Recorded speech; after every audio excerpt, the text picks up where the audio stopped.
Welcome back to the World Hard Enduro podcast, Ep.3. We are diving deep into Valleys Hard Enduro, round one of the World Hard Enduro Championship.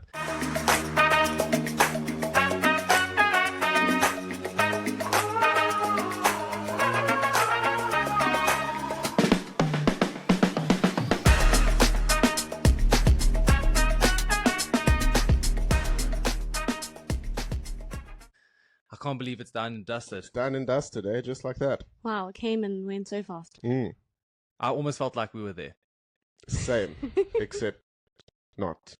Well, we were there in spirit. We were there in spirit. Yep, We were there in spirit. we were following pretty much like we were there. To the second. I'd say the same. I would say the millisecond. Oh, sorry.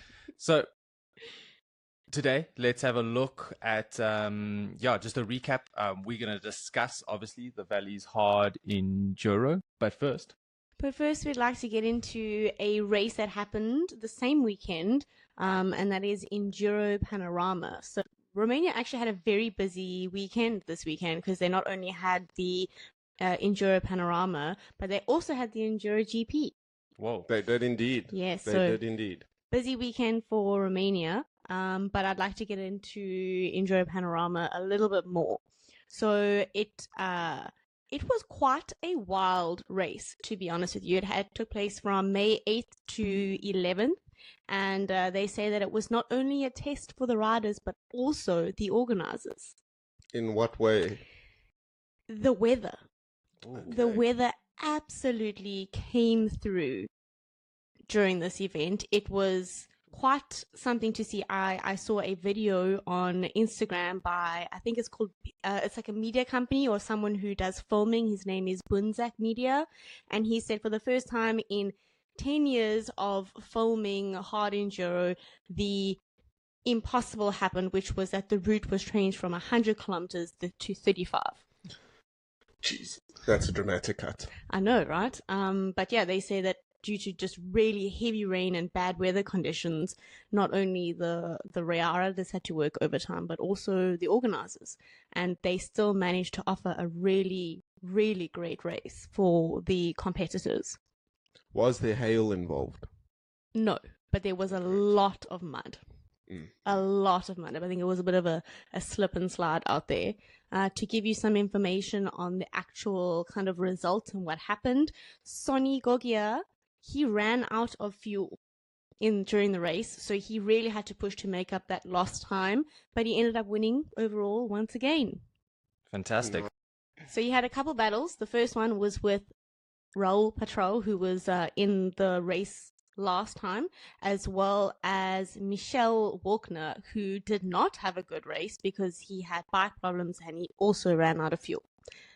So That's crazy. In a 35k race. I think, if I'm not mistaken, I think that was just one of the days that was changed from like 100 Ks to 35. Well, maybe not. Now that I think about it. To do 35 Ks in one day is quite a lot, right?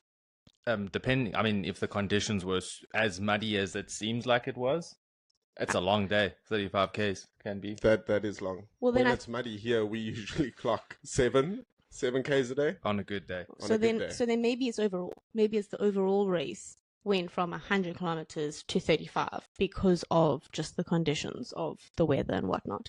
But yeah, overall seemed like a very tough race, a long race, difficult conditions, but very well organized by the organizers. Oh, congrats, Sunny. Yeah, And organizers. and the Well done for organizers. pulling it Yeah, off.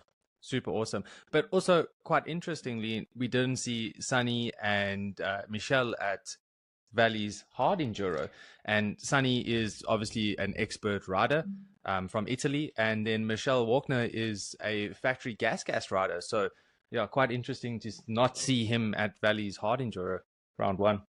I assume that maybe they are focusing more in prepping for Erzberg Rodeo than they are for maybe the championship. It could be. So from two extremes, Romania, super wet, super slippery, muddy, and then we go across to the UK, to Wales, and it is dry, blue skies. We were not expecting that. No, not at all. Especially from, 2 weekends before at the Valleys Extreme. when January. it was January, sorry, 2 months before. You know what I mean? Yes. That's lit. But yeah, that was extremely sloppy, treacherous, and then it was like a dust storm this weekend. It was quite crazy scenes. So we actually have a clip here of the organizers busy watering the track. That is just like unbelievable scenes coming from Wales. That looks like a motocross track almost. It is, yeah. Is that the super enduro section? That's correct. So the main race started from here, but starting from day one, this was the beginning of the prologue. So we spoke about Prologue on the last podcast. If you haven't listened to it, you can get some good information pre-race, what our predictions were, and also the more general details about the event. But a quick recap, the Prologue is 48 riders out. It's a knockout series, heats, and they go down to 12 riders. And yeah, they raced the super enduro track, which we just saw now inside the clip, or that was the start of it at least. It looked pretty fast and not so technical. Yeah, I agree 100%. I mean, there were even motocross jumps in there. Guys were flying around there. Yeah, the looks of things. Guys caught some air, it looked like it, right? Oh, that's for sure. Yeah, so the course was sent pretty fast, and that's also what we heard from some of our eyes on the ground that were helping us getting some intel. Incredibly dry scenes coming from the UK from the first round. I want to actually just get us out the way first, but pretty sad news coming from David Cyprian. Oh, dude, don't even get me started. Bro, this guy's 2 bikes got stolen from his van the week leading up to the first round of the Valleys Hard Enduro. And he is a contender for the FIM Hard Enduro World Championship. We got a post from him here where he explains basically what happened to him, and then also some photos of like his car, his van, and the window that was broken. But yeah, if you're from the UK area and you've got any information, you see any brand new 2024 KTM 300 TBRs floating around that don't seem like they should be floating around in those areas, then yeah, get in contact with either local authorities or David himself, and yeah, see if you can match VIN numbers or however, just to get this guy's bikes back, because that is just not the way you want to start your season, right? Oh man, that is so devastating. I can only imagine. I mean, and it was a couple of days before the race, right? About a week. So he had it was the weekend before, roughly. Yeah, good to see that he still managed to get out there, but man, what a loss. What a loss. You got to do better, UK. You got to do better. Oh. That's political. Saw some on-the-spot team changes or team announcements, right? So leading up to this race, we obviously spoke about in the last podcast that we have the Klim junior support, and they've actually got some really good initiatives in place to support the juniors and to get these up and coming riders to these races. But then we saw some bigger changes, let's say, with the more top riders, with James Moore, fellow South African rider, moving to Rigo Racing, which is quite a common move, which we've seen quite a bit. We've seen some success with Matthew Green, as well as Kyle Flanagan also joined that team once upon a time. So yeah, it's quite a common move. It seems like they're finding some really popular and good riders and good talents in South Africa, and then trying to get them into Europe. So really cool to see that. Any other changes? We do. We have AG Racing Team who have taken on 2 of the junior riders. The first one is Leon Volant and the second is Felix Baker. I know that Felix unfortunately had an injury to his hand, so he could not race this weekend, but honestly, chips to him because he got such good content from the riders from the weekend. So honestly, he definitely supported the team in a different kind of way this weekend. Yeah, I think he definitely brought the spirits up of the team. I did notice on his Instagram he's got the moves. He's got some very good dance moves. He must be smooth on the dance floor. And also just some insight on AG Racing. So AG Racing is actually Alfredo Gomez's team. He's put in the money and the effort to try to also support some junior riders and to give them the chance, right, to get to these races. So that's what we need. 100%. Well done to Alfredo. That's inspirational to see, and keep doing it, man. Keep making a change in the sport and doing big things. And speaking about Alfredo, he's a king when it comes to Prologue. And he definitely showed us why he gets that title because, he did super well inside the Prologue for Valleys. Where did he come? In the Prologue, he came third. Third. So, yeah. And I think just in front of him was Johnny Walker. And then again, the guy that just seems to be taking all the titles for an undefined amount of time going forward. Manuel Lettenbuchner coming with the winning Prologue. But more on Johnny and Alfredo. Interesting fact about Alfredo Gomez and Johnny Walker. They are actually sitting for tie podiums inside the Red Bull Romaniacs. So in the history of Red Bull Romaniacs, they're both on 7 podiums. Number 1 and number 2. Super interesting. So not surprising to see them at the top of the podium for Valleys Hard Enduro. Is that podiums overall or in Prologue specific? So in Prologue specific. So super enduro style tests, what we saw at Valley. Like man-made obstacles, logs, rocks, these types of things. So this is their forte. Yeah. So as I said, not surprising to see them, right? How long has Romaniacs been around? 2005, I believe, was the first year. 2004. Oh, 1 year off. Sorry. You were close. 2004. So they the kings of that. I think Alfredo's got more wins than Johnny, and that makes him, like, let's say, higher up on the list, right? Correct. Yeah. So really good riding. But as I said before, Manuel Lettenbuchner just seems to be on a roll, right? I think there's a little bit more to speak about actually with regards to Prologue. Okay. So I want to speak about how there was actually a super close fight for third between Alfredo Gomez, Theodore Kabachev, Wei Jiang, and Mitch Brightmore, all for third position in the Prologue. But I know that on the final heat, Theodore didn't actually have a very good start, so that's why he ended up in this fight for third, but then ended up only getting a 5th in the final result. So was he second and then fell back? We just had a bad start. Okay. So ended up not actually being at the front of the pack in that start of that heat, and then, just kind of got caught up in that third position fight, and, it's just how it goes, really. Just how she goes. And that start was quite eventful, actually, because we saw a British rider, Charlie Frost, absolutely sending it off the start. We've got a little clip here that we want to have a look at as well. So just scrubbing through here a bit.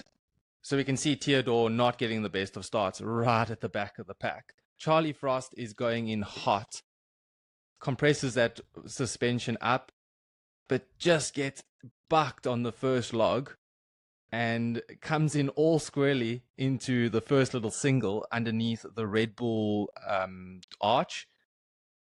Oy! And just goes full Superman off the start. I am so surprised, and absolute kudos, Charlie, for saving that, because I think any mere mortal would have not saved that and would have eaten a face full of dust and dirt on the ground. A dirt sample, definitely, for sure. That is a perfect example of enduro suspension. Yep. And true. Grip. Like and those, what grip is he using on that bike? Because those arms are fast. Red Bull was doing grip strength test, and I don't understand why they didn't test Charlie Frost's grip strength, because he for sure would have taken the victory there and dethroned Manny, because Manny took the win there as well. That's why.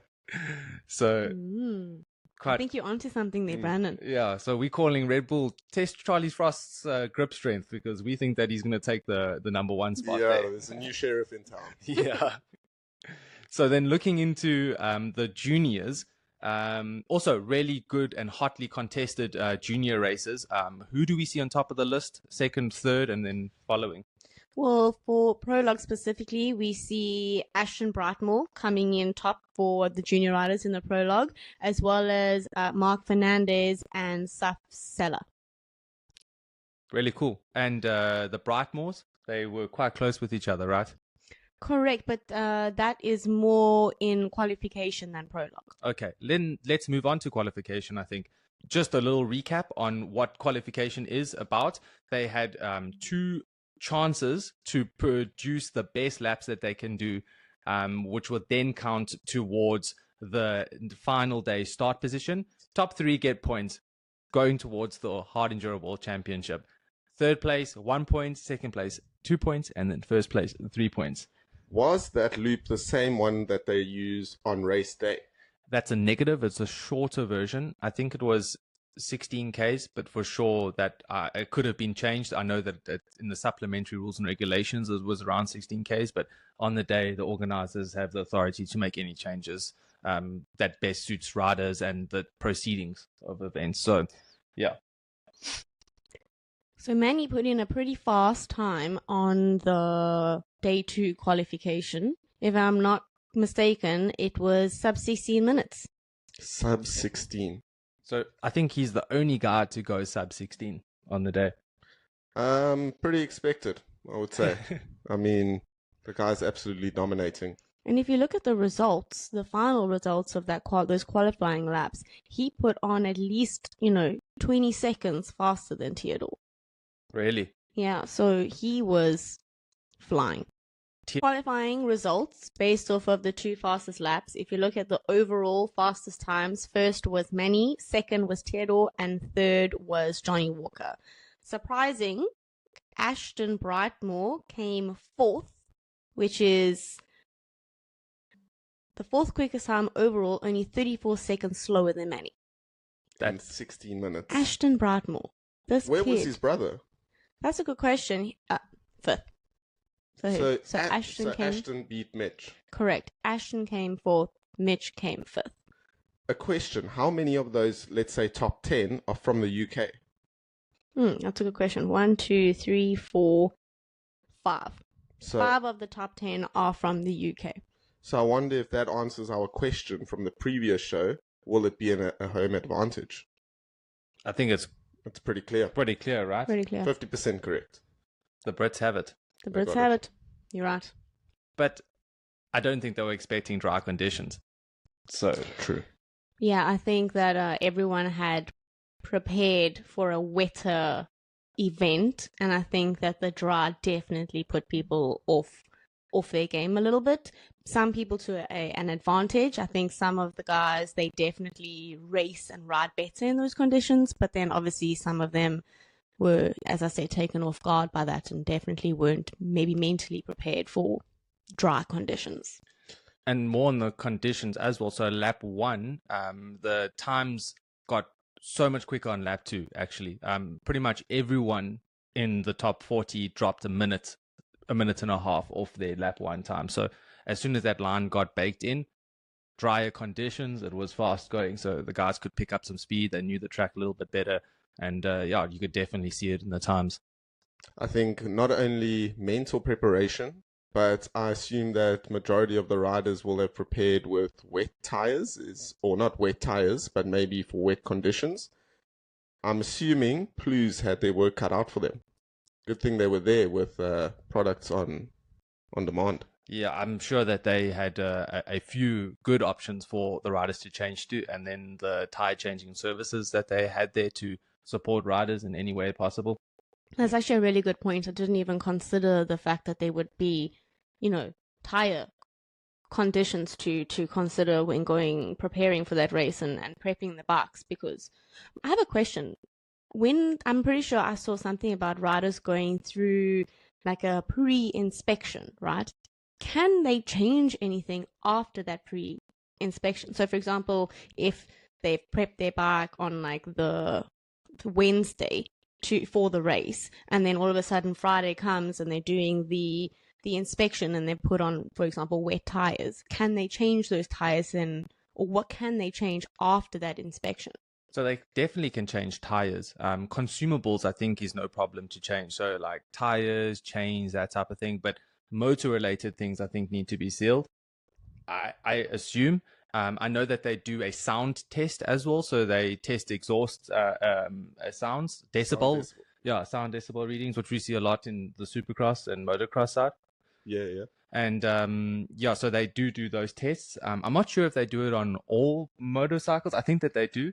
But yeah, for sure, tires is something that is consumable, can be changed throughout the race. Okay, so to have Blues there ready with, options. It's exactly what the riders would have needed in the race situation like we have just seen. Yeah, exactly. And I'm guessing, I mean, UK based tire manufacturer, I'm sure they would have all the know-how of what tire to put on in what conditions, so that must have also come in handy with all of the riders. Yeah, Absolutely. exactly. So let's move a little bit into the junior riders with regards to this qualifying lap. I know that, as we mentioned, Ashton came first, but there was a really close race between James Moore and Robert Crayston, only 3 seconds between them. Wow. And how incredible for James Moore, who, first time racing in this junior championship. He was flying this weekend. Really did a fantastic job, as a new rider in the scene. And you were talking about him switching teams. Wasn't that a very late switch? I think it was planned, but I only think it was announced when he got there and when, just before the event. And Brandon, was he on the same motorcycle as his previous team, or did he swap? James Moore was riding for, I think, Durban KTM, so a dealership inside South Africa. It's the first time that he's on Rigo Racing, I believe, and these types of deals happen quite long in advance, right? So they're having communications with these teams, and going back and forth with how they can support and whether they see each other within their future. And it's clear that Rigo Racing sees James Moore in their future, because they got him on the bike running the old version of the KTM, so 2023, so the old style bike, which is the same that Matthew is riding, as well as Kyle Flanagan was riding back in the day. That was the option, I guess. But for sure, those bikes are really trick. I know that they do a lot of work on those bikes, so it may look fairly stock in some ways, but I'm sure that they've got some really good parts in that bike.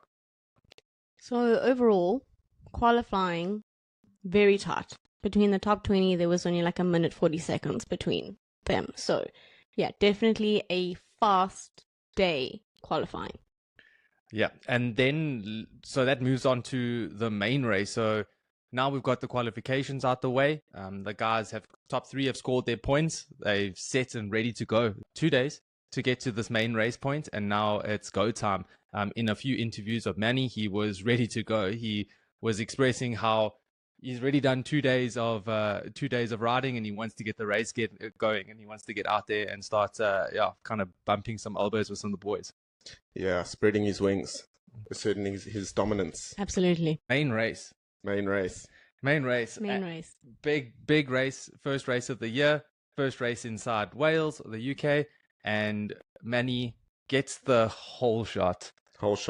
Leads start to finish. And Leeds manages it.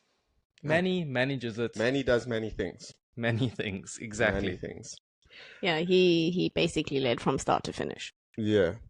From your perspective, the track itself on the main race, did you find it to be not as tough as you expected it to? Well, from a viewer's perspective. Yeah. For me, I probably would not make it very far, but compared to some of the other hard enduros I watched, it did look a little bit easier. I say that from my sofa as well. Yeah. So what was your take on the track? I must agree with you. I also think, though, it looked like that because we didn't see wet weather come through. I think that if you had the rain coming down as usual in that side of the world, I think it would have been a different scene completely. I think we wouldn't even know who's who because of all the mud on the bikes and on the kit. So it was a completely different scene than we were expecting. And I think from the organizer's perspective, that was also the same. So I think they probably set the track out expecting it to be wet. Yes. So yeah, I guess in that sense, it makes sense. Yeah, but still a tough track. We commenting, as Chris said, from our sofa. Very comfortably. Very comfortably. Main race, Manny just absolutely manages it from the front, from start to finish. So I think we should speak about who was behind him, fighting for the final of the podium positions. It's the 2 steps on the podium. Yes. So obviously Johnny, I think, kept pretty close. He gave him a good run for his money for a decent amount of time in that race. But Theodore, he got a pass. He got a pass on Johnny and ended up in second. Yeah. Nice. Let's actually watch the clip of Theodore, going through one section after he made the pass. Man, he's tall. There's he walking through the track, as Chris mentioned last podcast. Oh. Wow, he's just got the... He makes it look so easy. Yeah, and those legs are just helping him out, right? I must say, though, that I think by the time that the riders got to that final lap, I don't think that they were necessarily full of energy. I think that it was a pretty draining race nonetheless. Mario pulled back from a really bad start, but then also made a pass on Johnny. Wow, so Johnny was super strong in the first couple laps of the race, and then the Sherkos seemed to be creeping on the data. I did notice from the beginning he was giving her the beans, and he looked fast. It looked like he was definitely trying to latch on to Manny in the beginning. A pity he couldn't keep it going the whole race, but I think still a valiant effort. And from all of those guys, top 3 plus Johnny, really good effort. And to mention also, Johnny's not racing the full Hard Enduro World Championship, so he's a national rider racing this. Yes. Of course, it's Johnny Walker, a really prestigious world-class rider that he's shown, very decorated in his history of awards and race wins. So we didn't expect anything less, but just a good note to put out. Yeah, I think, if I'm not mistaken, we actually didn't have him on the entry list in our last podcast. Well, he was on the entry list, but not in the championship class. Okay, yeah. I was pretty surprised to see him there. Bleak that he's not doing the full series. I think he brings he's a pretty animated rider and well known, a lot of clout, and sucks that he's not there to give it to Manny. Clearly give the top boys a run for their money. Right? Yeah. I would like to just delve into this a little bit and speak about our top rider calls. All 3 of our top riders were top 3. We know what's up. High five, guys. High five. I'm in the middle. So, Brandon, you called for... Oh, wait, Chris, you called for Manny for first, which he came first. Brandon, you said Theodore would come first, but he came second. And I said Mario would come first, but he came third. So, I don't know, but I'm pretty sure we're pretty on the money with our calls. 100%. And I don't want you guys to think that we're some sort of superheroes, because anyone can do it. Just look at the stats. Just look at the stats. It's all there. The most logical prediction is usually the one. Can we speak a little bit about Wade Young? I've seen a lot of posts on social media about Wade Young and his new, people asking, oh, what do you think about his new ride? So what do you think about his new ride? Yeah, so he's on a new team this year. He was on Sherco Factory Racing for, goodness knows, I think 7 years? 8 years for really? a very long that time. Long? Yeah. Wow. For a very long time. Since 2016? Time flies. Yeah. Wow. And now he's moved on to a Gas brother leader tread team, so supported from a South African brand. And it seems like he's still trying to find his feet on the bike, trying to get the good settings. He was running, I think he mentioned the same settings for Prologue as he was, the same settings in the main race as he was doing in the Prologue.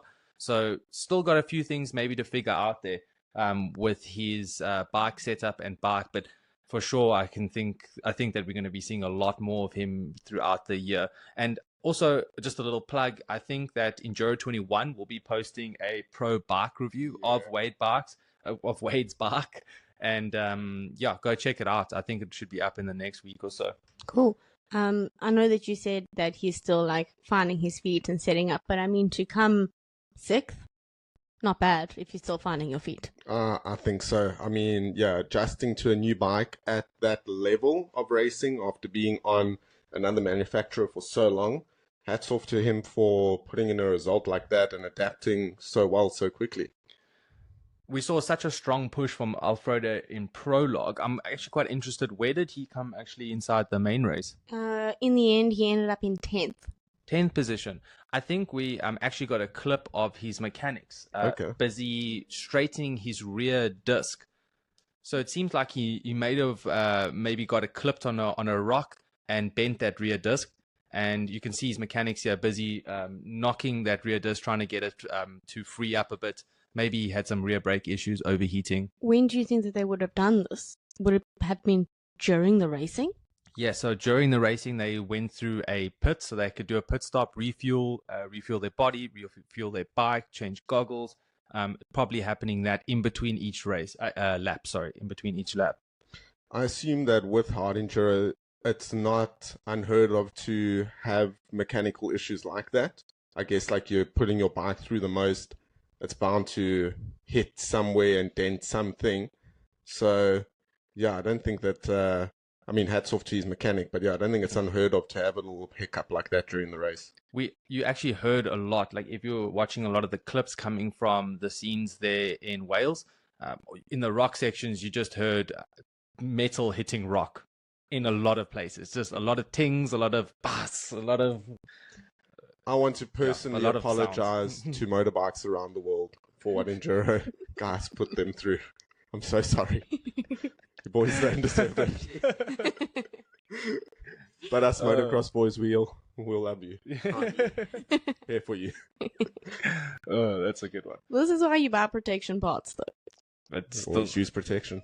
Yep, always use protection. Sometimes it's not enough. Sometimes you still end up bending your disc. Yeah, and don't try and substitute coolness for functionality kits. You will regret it. All these top riders running no wraparound handguards, exposing their levers to the elements. Us amateur riders, we learn quickly not to do that. We need to wrap around. Taryn, please fill us in. Who are the top 10 riders on the main race, the final day, Sunday of the Valleys Hard Enduro World Championship? So these are your top 10 riders for round 1 of the FIM World Enduro Hard Championship. Fuck, that's a mouthful, eh? It's so hard. When it's hard, it's a mouthful.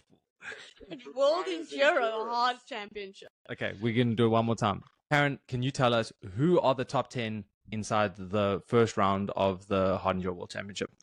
These are your top 10 riders for round 1 of the FIM Hard Enduro World Championship.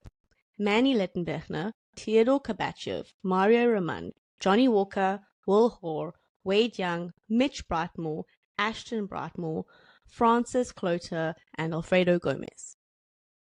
That's a solid top 10. Solid top 10. 2 Brightmores. 2 Brightmores. They killed it. 5 Brits. 5 Brits, 50% pass rate. True. And a German taking the top step. Wow. In the UK, of all places. How many seconds were between the top 10 riders? Now you're asking me to do math. Okay, so Manny did it in 2 hours, 6 minutes and 57 seconds. And Alfredo, who was 10th, did 2 hours, 25 minutes. So it's about 19 seconds between the top riders. Minutes. Oh, right. 19 minutes between the top 20. Okay. Well, let me ask the question because I think that now that we've got our top 10 riders, let's actually move over to the finish line of the first round and actually hear some comments from the riders themselves. Manny, what do you have to say? The pace was higher. I was really exhausted at one point, and he was pushing quite a bit in second lap. I got from the team the info that he's catching up to me, and I was like, oh man, time to push now the last lap. And stoked to see Theo in second, man. I'm happy the race was fast. always bumpy, always rocky, always tricky. So it was important to have flow. I'm feeling awesome with my new machine. I'm super happy our symbiosis. I'm very disappointed with the changes the organization just made before the event. Like in the last minute, they modified just 3 laps. Maybe it sounds like an excuse, but it's not. At least we should ride 3 hours. We just ride 2 hours today. So yeah, I didn't have time enough to arrive to the top guys. Let's dive deeper into that. So Mario being quite vocal about how he wasn't so happy about the changes in organization of the race leading up to the last day. Yes. As far as I know, it was supposed to be a 3-hour race. I know the ACU riders, they had either 3 hours or 3 laps. That was their requirement for the final day for the AM race. But then for the PM race, it was just 3 laps. But because these riders are so fast and they got through the track so quickly, they ended up only riding for, as you can see, Manu only ended up riding for like 2 hours and 5 minutes, 2 hours and 6 minutes. So they ended up riding well under 3 hours. And I totally get it. I mean, I called Mario, and I'm just saying, if he had another hour to race, maybe he would have caught them. Valid point. I think you're onto something. So I would also be pretty fired up if I were him. And he's definitely more of an enduro style or endurance style rider. So he's looking for that length in order to separate him from the guys behind him and the guys in front. So hopefully, I mean, if they did go for 3 hours with the laps that they were doing, it was 3 hours plus 1 lap. It was in the supplementary rules and regulations. So 3 hours plus 1 lap means that they would do 5, even 6 laps, which is double the amount of laps that they did in the main race. So for someone like Mario, maybe that could have actually worked to his advantage. 100%. I think because if I'm not mistaken, at some point I read that Manny was getting arm pump or suffering from arm pump. So maybe that would have been the result in the end if it were to be longer. I'm curious to know why they would have done that, why they would have cut down that time and just made it 3 laps instead of 3 hours. I don't feel like there's necessarily, I mean, I don't know personally, but I don't feel like there's necessarily a reason, like there's no obvious reason as to change that, right? So from our side, we maybe can't see it, but I'm sure that the organizers of the event know what's best for the riders and the racers themselves. And for sure, at these events, safety is the key, is the number one thing. We want all riders to be as safe as possible. Yes, to have a good race, to have a really thrilling race, but safety is a number one priority. So it could be that they're just looking out for riders' safety. 6 laps of that track would have been pretty treacherous, I would think. So yeah, I think that that's maybe the situation. And because there was no rain, 3 hours made sense, because the laps would be a lot slower. They would probably have gotten maybe 4 laps in, or even still 3 laps in the 3 hours if it was wet. Then now that it wasn't wet, they were going at much higher speeds, getting a lot more tired. As you said, Manny was getting arm pump. We don't want to see these top guys going down hard inside these races. So it could be that was the reason, but speculation from the couch. Juniors. So we've got the top riders in the main class. Juniors were right on their heels, I tell you. Ashton Brightmore and Mitch Brightmore were on it. Last podcast, we mentioned that Mitch Brightmore wasn't entered into the juniors, but now that we see that he's actually entered into juniors as well as the seniors. So Matthew Green did this last year. You can enter both if you qualify. So if you're 22, by the 1st of January, you qualify to enter the junior class. Mitch is taking this and doing it, and I don't blame him for it. If he can get another title under the belt, why not? We saw Mitch Brightmore take the number 1 step. Number 2? Ashton Brightmore. And number 3, Robert Crayston. So Mitch won, then Ashton. Correct. Mitch won, then Ashton, and then Robert Crayston came in 3rd. Well done, guys. Yeah, well done. Hats off. And how many of those are Brits? All 3. All 3. I thought so. 3. And were there any South Africans in the top, say, 10 of juniors? Matthew Green was in the pro class. James Moore came 15th overall and 5th in the juniors. Okay, so first non-Brit. Actually, correct. that's a good question. So Mitch and Ashton, both Brit, came first, second. Robert came third, Brit. Richard Morehouse, also Brit, came in fourth, and then James Moore, the first South African who was in the top 5 or at least top 10. Nice. Yeah, non-Brit. Solid result for the first round, I'd say. Solid result expected from the local hometown heroes. Yes. But nice that we got Safa up there to break up the top 5. Also, one more point is that when the first rider got to 3 laps, 45 minutes after that is when they started cutting off the checkpoints. So then you would start seeing this kind of place where you would get the guys that would just make it through the last checkpoint before the 45 minutes and can complete their final lap.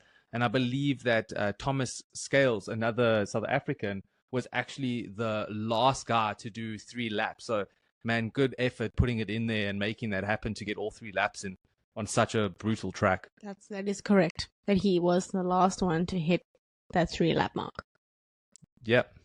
Fantastic.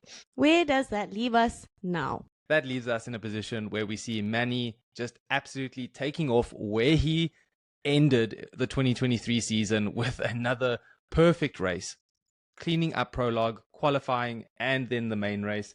Takes a full house of points, 23 points.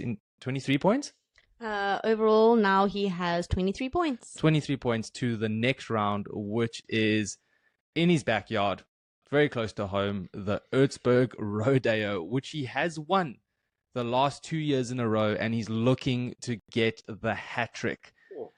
I don't know how I feel about any of the boys behind him trying to dethrone him at this race. Let's see if we can see a change up or switch up in this, kind of Manny-dominated, KTM Manny-dominated hard enduro series. Is Erzberg the next junior race? Will we see the juniors enter Erzberg as the next race for them? Because they don't complete all 7 rounds, correct? Crumbs. This is a Crumpet. tough one. No, just wait. No. Go check our Instagram. This is on our World Hard Enduro Instagram page. Please feel free to go like and follow. We do pretty much weekly, daily updates on racing things. Did you know that round 2 for the junior hard enduro schedule will take place at Red Bull Erzberg Rodeo? So, confirmed. You heard it here first. Juniors will be seeing you at Erzberg Rodeo. Good luck. Do we know if any appearances at Erzberg will come from Tristan Hart? Do we know if he's entered into that? You will have to wait and see till the next episode. The Erzberg Rodeo will happen May 30th to June 2nd, and our next episode will be a pre-race. Listen, follow, comment, support. And don't forget to Add gas. Let's go.